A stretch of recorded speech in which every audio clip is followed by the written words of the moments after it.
बहुत नमस्कार दोस्तों, मैं राजेश अग्रवाल पन्ना कंपटीशन क्लासेस में जोरदार स्वागत करता हूं आपका। मध्य भारत का इतिहास चल रहा है, लेक्चर नंबर 36 पे बात होनी है इसमें, और बहमनी साम्राज्य का भाग 2 आज बात करनी है। इसके पहले भाग में परिचय अर्थात 5 शासकों की बात कर चुके हैं। HMT शाह, आज बात करनी है HMK की। ठीक है, एक बार रिपीट आपको कर देता हूं मैं। हसन गंगू, मोहम्मद शाह फर्स्ट, ताजुद्दीन फिरोज, शिहाबुद्दीन अहमद और अहमद शाह। ठीक है, ये 5 शासक हो जाते हैं। आज बात करनी है 6वें शासक की, दैट इज हुमायूं। बहमनी साम्राज्य के 6वें शासक की बात करनी है। 1458 से लेकर 1461 तक इसका कार्यकाल रहा, जो आपको याद बिल्कुल नहीं करना है। 1458 से 1461 यह बहुत क्रूर शासक था। हुमायूं जो है बहमनी साम्राज्य का, H फॉर हुमायूं, यह बहुत क्रूर शासक था। क्रूर शासक होने के कारण इसे जालिम की उपाधि मिली हुई है। क्रूर शासक था, उपाधि किसकी मिली हुई है? जालिम। जालिम की उपाधि मिली हुई है। और दक्कन का नीरो भी बोलते हैं इसको। ये आया हुआ है, ये प्रश्न आया हुआ है। दक्कन का नीरो भी बोलते हैं इसको, दक्कन का नीरो। नीरो जो था वो रोम का बहुत क्रूर शासक था। नीरो, रोम जो यूरोप में रोम एक देश है, रोम का बहुत क्रूर शासक था नीरो, तो इसे दक्कन का नीरो बोलते हैं क्योंकि ये क्रूर था और उपाधि इसको मिली थी जालिम की। ठीक है, हुमायूं ने एक ग्रुप बनाया। ठीक है, इसने एक प्रशासनिक परिषद का गठन किया। पहला तो क्रूर हो गया, उपाधि जालिम या दक्कन का नीरो। दूसरा है प्रशासनिक परिषद का गठन किया इसने, प्रशासनिक परिषद। और प्रशासनिक परिषद में 4 स्तंभ थे इसके, 4 स्तंभ थे, 4 पिलर। ये स्वयं राजमाता, मतलब इसकी मदर राजमाता, महमूद गवाह जो व्यापारी, इसका प्रधानमंत्री बना दिया इसने महमूद गवाह को, और कुछ अन्य लोग, कुछ अन्य खास लोग। ये 4 का ग्रुप था। स्वयं था ये हुमायूं, राजमाता थी, महमूद गवाह था और अन्य खास लोग थे। 4 पिलर्स थे प्रशासनिक परिषद के। ठीक है, यहां तक कि इसने महमूद गवाह को जो है PM बना दिया, प्रधानमंत्री नियुक्त किया। तो यह हुमायूं के बारे में है कि इसने महमूद गवाह को इतना ज्यादा क्लोज कर लिया, इतना ज्यादा शक्तियां दे दी कि महमूद गवाह जो है प्रधानमंत्री हो गए। तो हुमायूं क्रूर था। प्रशासनिक परिषद में 4 लोग थे, दक्कन का नीरो और जालिम। ये प्रश्न आ चुके हैं। ठीक है, अब नंबर 7 जो शासक आते हैं हुमायूं के बाद। हुमायूं के बाद का शासक है दोस्तों, हुमायूं के बाद शासक है M से मोहम्मद शाह थर्ड। यह मोहम्मद थर्ड दोस्तों, मोहम्मद थर्ड, ये M से है मतलब। ठीक है, मोहम्मद थर्ड। मोहम्मद थर्ड का टाइम पीरियड है दोस्तों 1463 से 1482। 1463 से, बिल्कुल भी याद नहीं रखना है, बार बार बोल रहा हूं मैं आपको, 1463 से 1482। ठीक है, ध्यान देंगे जब ये राजा बना तब अवयस्क था। राजा बनते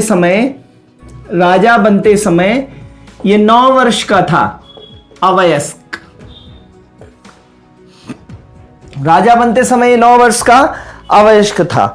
तो इसने क्या किया कि या राजमाता ने या इसने जो है महमूद गवाह को वजीर बनाया। हुमायूं ने प्रधानमंत्री बनाया था, महमूद गवाह को वजीर बनाते हुए ख्वाजा जहां की उपाधि दी। ख्वाजा जहां उपाधि, ये ध्यान देंगे जरा दोस्तों, बहुत इंपॉर्टेंट है ख्वाजा जहां की उपाधि। मलिक उल तुज़ार की उपाधि भी महमूद गवाह को मिली थी। किसके समय मिली थी? अहमद के समय। ठीक है, HMT शाह में A के समय। मलिक उल तुज़ार, व्यापारियों में श्रेष्ठ। यहां पे महमूद गवाह को वजीर बनाया गया और वजीर बनाने के बाद उपाधि कौन सी दी गई? ख्वाजा जहां की।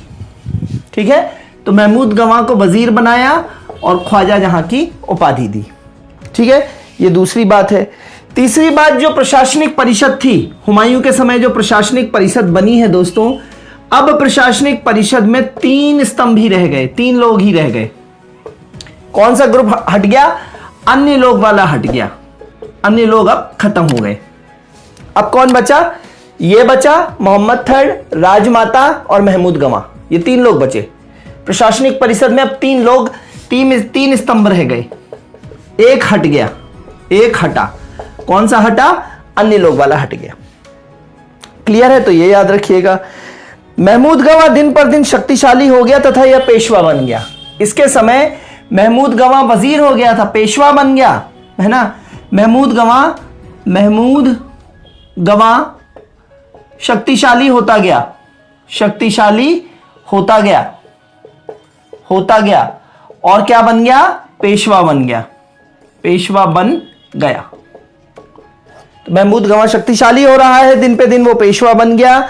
और इसने मालवा को जीता और विजयनगर साम्राज्य से गोवा के तमाम बंदरगाहों को जीता। इसके बारे में और काफी कुछ है, ठीक है।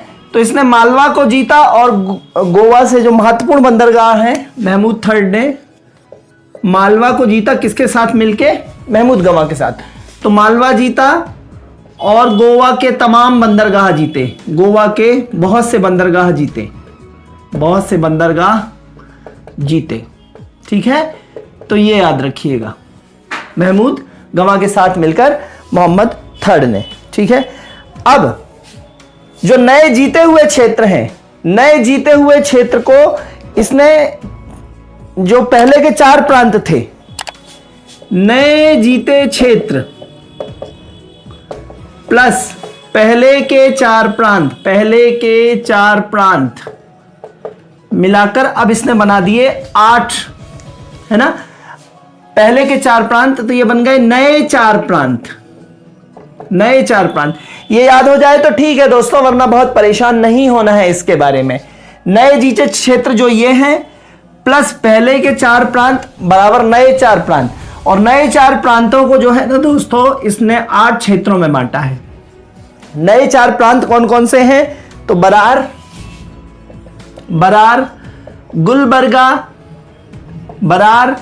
गुलबर्गा और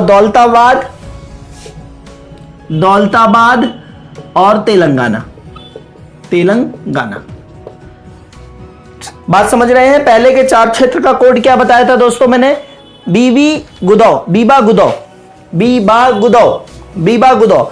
तो पहले के 4 क्षेत्र प्लस इसके द्वारा नए जीते क्षेत्र को मिलाकर फिर नए 4 प्रांत बनाए और नए 4 प्रांतों को 8 भागों में तोड़ दिया। बीदर को किस में तोड़ दिया? गाबिल और माहौर। बीदर को किस में तोड़ दिया दोस्तों? सॉरी, बरार को किस में तोड़ दिया? गाबिल और माहौर। गाबिल और माहौर। कभी आ जाए डीप में प्रश्न तो आप ध्यान रखिएगा, ठीक है। गाबिल और माहौर। गुलबर्गा और बीजापुर। गुलबर्गा को किस में तोड़ दिया? गुलबर्गा और बीजापुर। गुलबर्गा को किस में तोड़ा है दोस्तों? गुलबर्गा और बीजापुर। इसके बाद दौलताबाद को दौलताबाद और जुन्नार। दौलताबाद और जुन्नार। और तेलंगाना को किस में तोड़ा है? राजमुंदरी और वारंगल। राजमुंदरी और दूसरा क्या है? वारंगल। क्लियर है दोस्तों?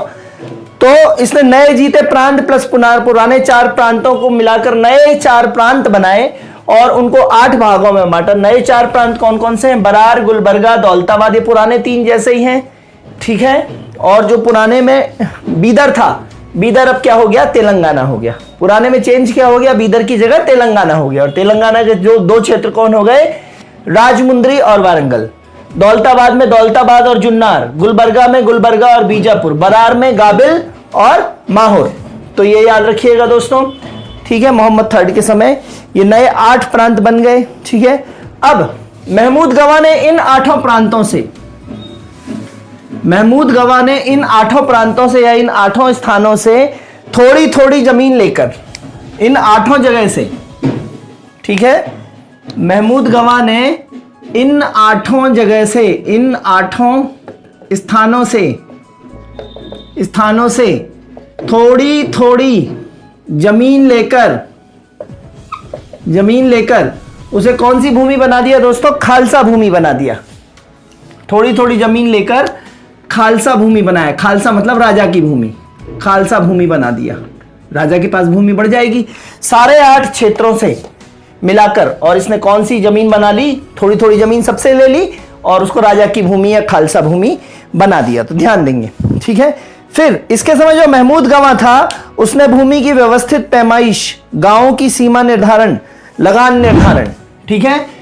तो इसके समय महमूद गवाह ने, ठीक है, गवाह ने क्या किया, भूमि पैमाइश, भूमि की पैमाइश, नाप सीमांकन वगैरह, भूमि की पैमाइश, गांव की सीमा निर्धारण, गांव की सीमा निर्धारण, ये सब किया, ठीक है। लगान निर्धारण किया, भूमि पैमाइश की लगान निर्धारण भी किया, लगान निर्धारण भी किया, ठीक है। तो महमूद गवाह ने क्या क्या करवाया, भूमि को नपवाया, फिर उसका लगान लगवाया, गांव की सीमा का निर्धारण कराया, है ना। और ये सब चीजें मुनारे बोलते हैं ना, पटवारी की भाषा में क्या बोलते हैं, गांव की जो सीमा होती है वहां पे मुनारे लगे होते हैं, पत्थरों के इतने 3-3 फीट हाइट, 3.5 फीट हाइट के पत्थर का चौकोर इस तरीके से पिरामिड आकार का लगा होता है, मुनारा कहलाता है, ठीक है दोस्तों। तो ये सब काम मोहम्मद थर्ड करवाते जा रहे हैं, गवाह करवाते जा रहे हैं, ठीक है। बीदर में एक महाविद्यालय की स्थापना करवाई, ठीक है। फिर गवाह जो है, इसी गवाह ने, मतलब मोहम्मद शाह के प्रधानमंत्री या वजीर या पेशवा, कुछ भी बोल लीजिए, गवाह ने रौजत उल इंसा, रौजत उल इंसा और दीवाने अत्र, दीवान ए अत्र, इन दोनों ग्रंथों की रचना करवाई, ग्रंथों की रचना की, रचना करवाई या की, जो भी है, ठीक है। तो महमूद गवाह ने रौजत मतलब संसार, और इंसा मतलब आरंभ कराना, संसार का आरंभ कैसे हुआ। रौजत मतलब क्या होता है, संसार, और इंसा मतलब होता है आरंभ करना, शुरुआत करना। तो रौजत उल इंशा, रौजत मतलब संसार, रौजत उल इंशा और दीवान ए अत्र, ये दोनों किताबें किसने लिखवाई हैं, महमूद गवाह ने। याद रखिएगा महमूद गवाह की उपाधियां, किताबें, ठीक है। फिर इसी मोहम्मद थर्ड के समय निकितीन आया, निकितीन, ठीक है, निकितीन आया, तो ये ध्यान रखिएगा, ठीक है। रूसी यात्री था निकितीन, निकितीन कौन था, रूसी यात्री।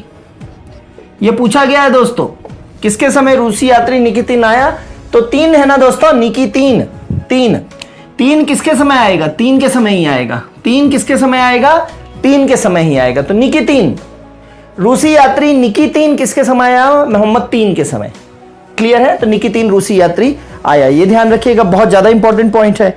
फिर महमूद गवाह ने ईरान, इराक, मिस्र और टर्की, महमूद गवाह ने, इसने ईरान, इराक, टर्की और मिस्र, इनके व्यापारियों के साथ पत्र व्यवहार किया, व्यापारियों के साथ पत्र व्यवहार किया। वहीं से तो आया था, ये ईरान से आया था ना दोस्तों, पत्र व्यवहार किया। महमूद गवाह कहां का था, ईरान का था, ठीक है। जितने भी आपने टाटा है, दारू वाला है, जेहान वाला है, बॉटली वाला है, ये सब लोग, ये कम्युनिटी कौन सी है, ईरानी कम्युनिटी है दोस्तों। टाटास जो है वो अपने यहाँ ईरानी कम्युनिटीज हैं, कितना बढ़ाया है इन्होंने देश को आगे, ठीक है। तो ईरान, इराक, टर्की, मिस्र के व्यापारियों के साथ पत्र व्यवहार भी किया है महमूद गवाह ने, ठीक है। और अब इतना ज्यादा महमूद गवाह जो है प्रभावी हो गया था इसके शासन में, मोहम्मद थर्ड के समय में, कि अफाकी, है ना, जो दक्कनी अमीर थे, ठीक है, अफाकी, है ना, अमीर और दक्कनी, है ना, अमीर और दक्कनी वर्ग जो था, अमीर वर्ग और दक्कनी वर्ग जो आपस में लड़ गए थे, है ना, विदेशियों से बुलाए जाने के कारण आपस में लड़ गए थे। ताजुद्दीन फिरोज के समय, ताजू है वो काजू खिलाता था ना बुला बुला के, तो उसके समय ये दोनों लड़ गए थे। अब ये दोनों साथ में आ रहे हैं, इन दोनों को ऐसा लगता है, अमीर वर्ग को एक शब्द और बोला था मैंने, अफाकी, अमीर को क्या बोला था, अफाकी वर्ग। तो अब इन दोनों वर्ग को लगा कि यार गवाह जो है ना बहुत प्रभावी हो रहा है, बहुत प्रभावी, ये विदेशी आदमी हम पे बहुत प्रभावी, बाहर का कल का छोरा, ये छोकरा हमारे पे प्रभावी हो रहा है। तो इन दोनों ने मिलकर मोहम्मद थर्ड के कान भर दिए। अब तक मोहम्मद थर्ड वयस्क हो चुका है, ये ठीक वैसी ही स्थिति है जैसे अकबर के कान भरने शुरू किए थे लोगों ने बैरम खान के खिलाफ, और अकबर को ये लगने लगा था कि मैं कोई फैसले बचपन से ले ही नहीं पा रहा हूँ, सारे फैसले बैरम खान जी ले रहे हैं, तो कहीं ना कहीं मेरी ताकत कम हो रही है। महमूद थर्ड को भी वयस्क होने पे यही लगा कि सारे फैसले यार गंवा ले रहा है अपने, और इन लोगों ने और कान भर दिए इसके। तो इन्होंने उठा के 1481 में गंवा को एक षड्यंत्र में फंसा के और उसको फांसी दिलवा दी। गंवा को फांसी।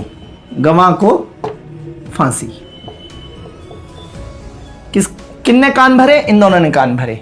गंवा प्रभावी होता जा रहा है, तो बहुत ज्यादा प्रभावी होने पे आपके दुश्मन बहुत हो जाते हैं, और जो कान का कच्चा राजा रहता है वो ऐसा कर देता है। अकबर ने भी बैरम खान को जबरदस्ती हज यात्रा भेजा था, और खुदा जानता है कि रास्ते में उनकी मृत्यु हुई थी या मृत्यु करवाई गई थी, गॉड नोस।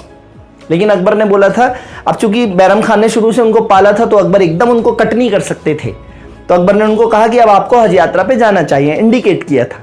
इसी तरीके से मोहम्मद थर्ड ने भी गंवा को इंडिकेट किया, क्योंकि जब गंवा ने इसका शासन संभाला तब ये 9 वर्ष का था, ठीक है, और अब ये वयस्क हो चुका है, समझदार हो चुका है, और कान का कच्चा है, तो इनने इसके कान भी भर दिए। क्लियर है दोस्तों?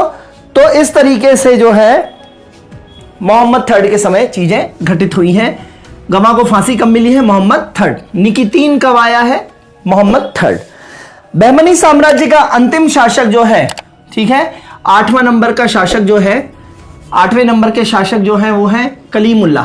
के फॉर कलीम, है ना, के फॉर कलीम उल्लाह। HMT सा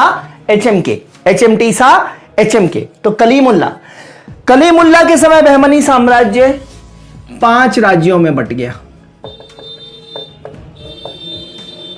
बहमनी साम्राज्य, है ना, बहमनी साम्राज्य 5 राज्यों में बट गया, ठीक है, 5 राज्यों में बट गया, ठीक है। बहमनी साम्राज्य का अंतिम शासक था। 5 राज्यों में कब बटा?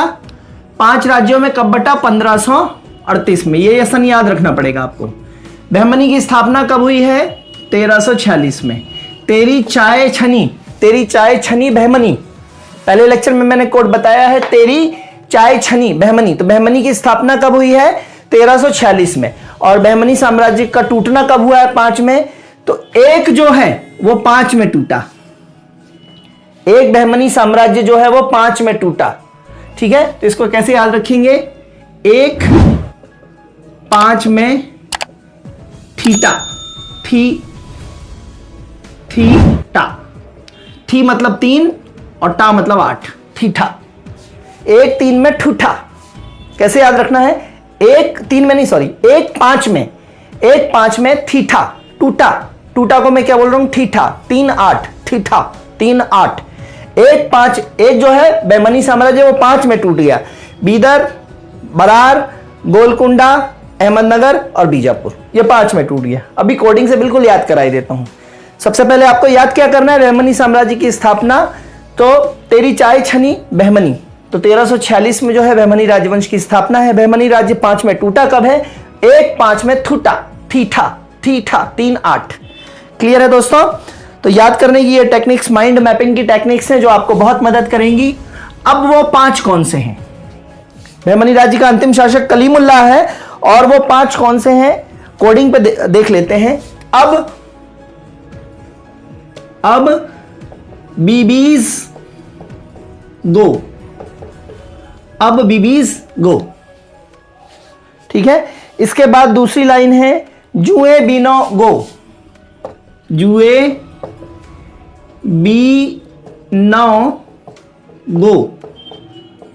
ठीक है। कोड की तीसरी लाइन है नी ई बा आ कू। थोड़ा मुश्किल है, लेकिन एक बार आपको कंफर्म हो जाएगा तो जबरदस्त हो जाएगा। 5 राज्यों में बहमनी साम्राज्य टूटा। ये 5 राज्य हैं, 5 प्रांत बोल लीजिए, 5 खंड जो भी बोल लीजिए, ठीक है। 5 भागों में टूट गया, तो 5 भाग हैं। कौन कौन से हो गए दोस्तों? आ फॉर अहमदनगर, बा for Berar, B for Bidar और बीजापुर दोनों का बी और बी है, तो मैंने बीजापुर के लिए बीज लिख लिया है, तो पूरा बीज क्या हो गया? बीजापुर। और गो फॉर गोलकुंडा। तो सबसे पहले 5 किस्में टूटा है। तो अब बीबीज गो, बीबियां जो है बीबीज जो है अब वो जाएगी और घर पे खुशी आएगी। ठीक है, बीबियां जाएंगी और घर पे खुशी आएगी, है ना। आफ्टर मैरिड लाइफ बैचलर होना भी बहुत खुशी की बात होती है। ठीक है, आप में से जो मैरिड होंगे वो मेरी बात समझ रहे होंगे। ठीक है, तो अब बीबीज गो, अब बीबियां चली जाएंगी। अब बीबीज गो, आ से मतलब अहमदनगर, बा से मतलब बरार, बी से मतलब बीदर, और बीजापुर के लिए बीज पूरा हो जाएगा, और गो फॉर गोलकुंडा। क्लियर है, 5 भाग समझ में आ गए बहमनी के टूटने पे। अब हर एक की राजधानियां क्या है, तो दूसरा पॉइंट क्या है, राजधानियों का। राजधानी, तो राजधानी का कोड इसी के रेस्पेक्टिव याद करना है। 5 लेटर्स हैं, ये भी 5 लेटर्स हैं।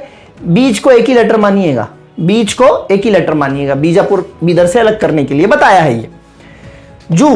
जू फॉर जुन्नार, राजधानी। अहमदनगर की राजधानी क्या हो जाएगी जी, जुन्नार। अहमदनगर की राजधानी क्या हो जाएगी, जुन्नार। अच्छे से लिख देता हूं, जुन्नार। अहमदनगर की राजधानी क्या हो गई दोस्तों, जुन्नार। ठीक है, बरार की राजधानी क्या हो गई, Elichpur. A stands for Elichpur. Bidar की बीदर हो गई, बी की बी, बीदर की बीदर। बीजापुर की नौरसपुर, बीजापुर की क्या हो जाएगी जी, नौरसपुर, नौरसपुर। और गोलकुंडा की गोलकुंडा, गोलकुंडा की गोलकुंडा, बीदर की बीदर। क्या बात समझ में आ रही है आपको। क्रमशः ये 5 भाग हैं, अहमदनगर, बरार, बीदर, बीजापुर, गोलकुंडा, और क्रमशः इनकी रेस्पेक्टिवली राजधानियां हैं जुन्नार, एलिचपुर, बीजापुर, और बीदर की बीदर, बीजापुर की नौरसपुर, और गोलकुंडा की गोलकुंडा। ये राजधानियां हो गई। कोड की तीसरी लाइन है, कौन सी शाही थी, शाही कौन सी थी या वंश कौन सा था। शाही कौन सी थी या वंश कौन सा था, तो अहमदनगर में कौन सी थी, निजाम शाही। अहमदनगर में कौन सी थी, निजाम शाही, निजाम शाही। फिर बरार में कौन सी थी, इमाद शाही, इमाद शाही। बरार में कौन सी थी, इमाद शाही। ठीक है, ये शुरुआती शासकों के नाम पे शाही पड़ी हैं, जो शुरुआती शासकों के नाम है उनके आगे शाही शब्द लगा दिया गया है।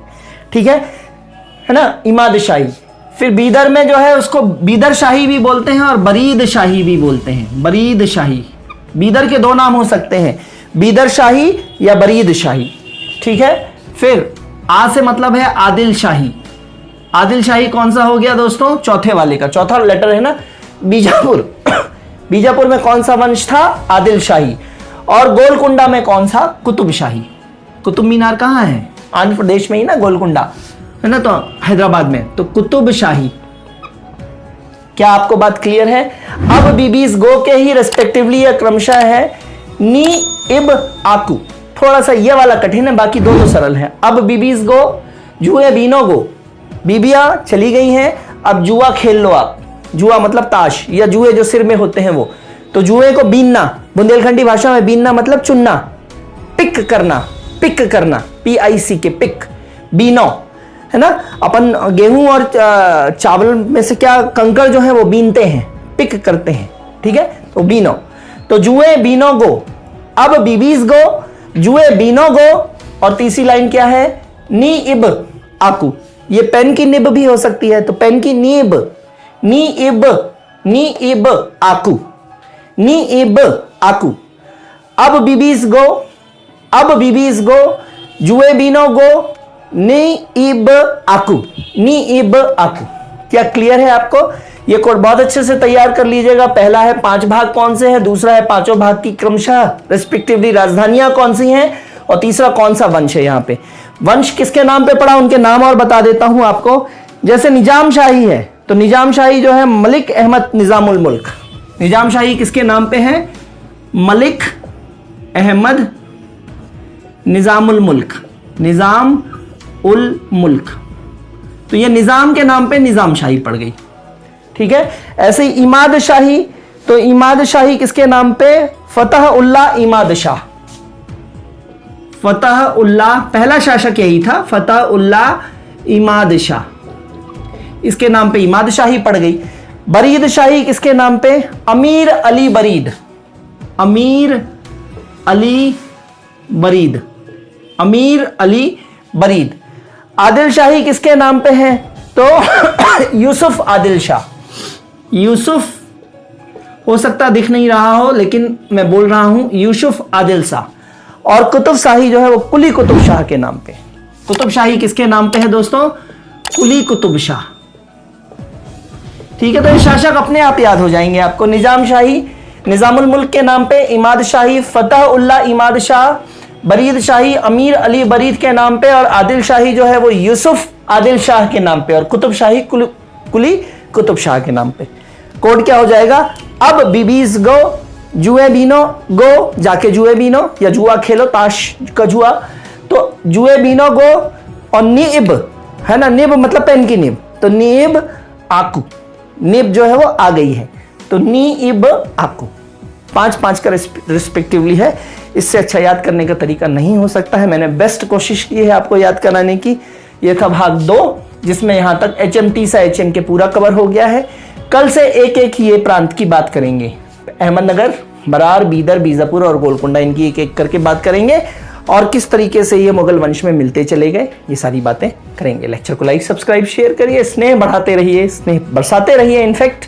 ठीक है, धन्यवाद, गुड बाय, जय हिंद दोस्तों।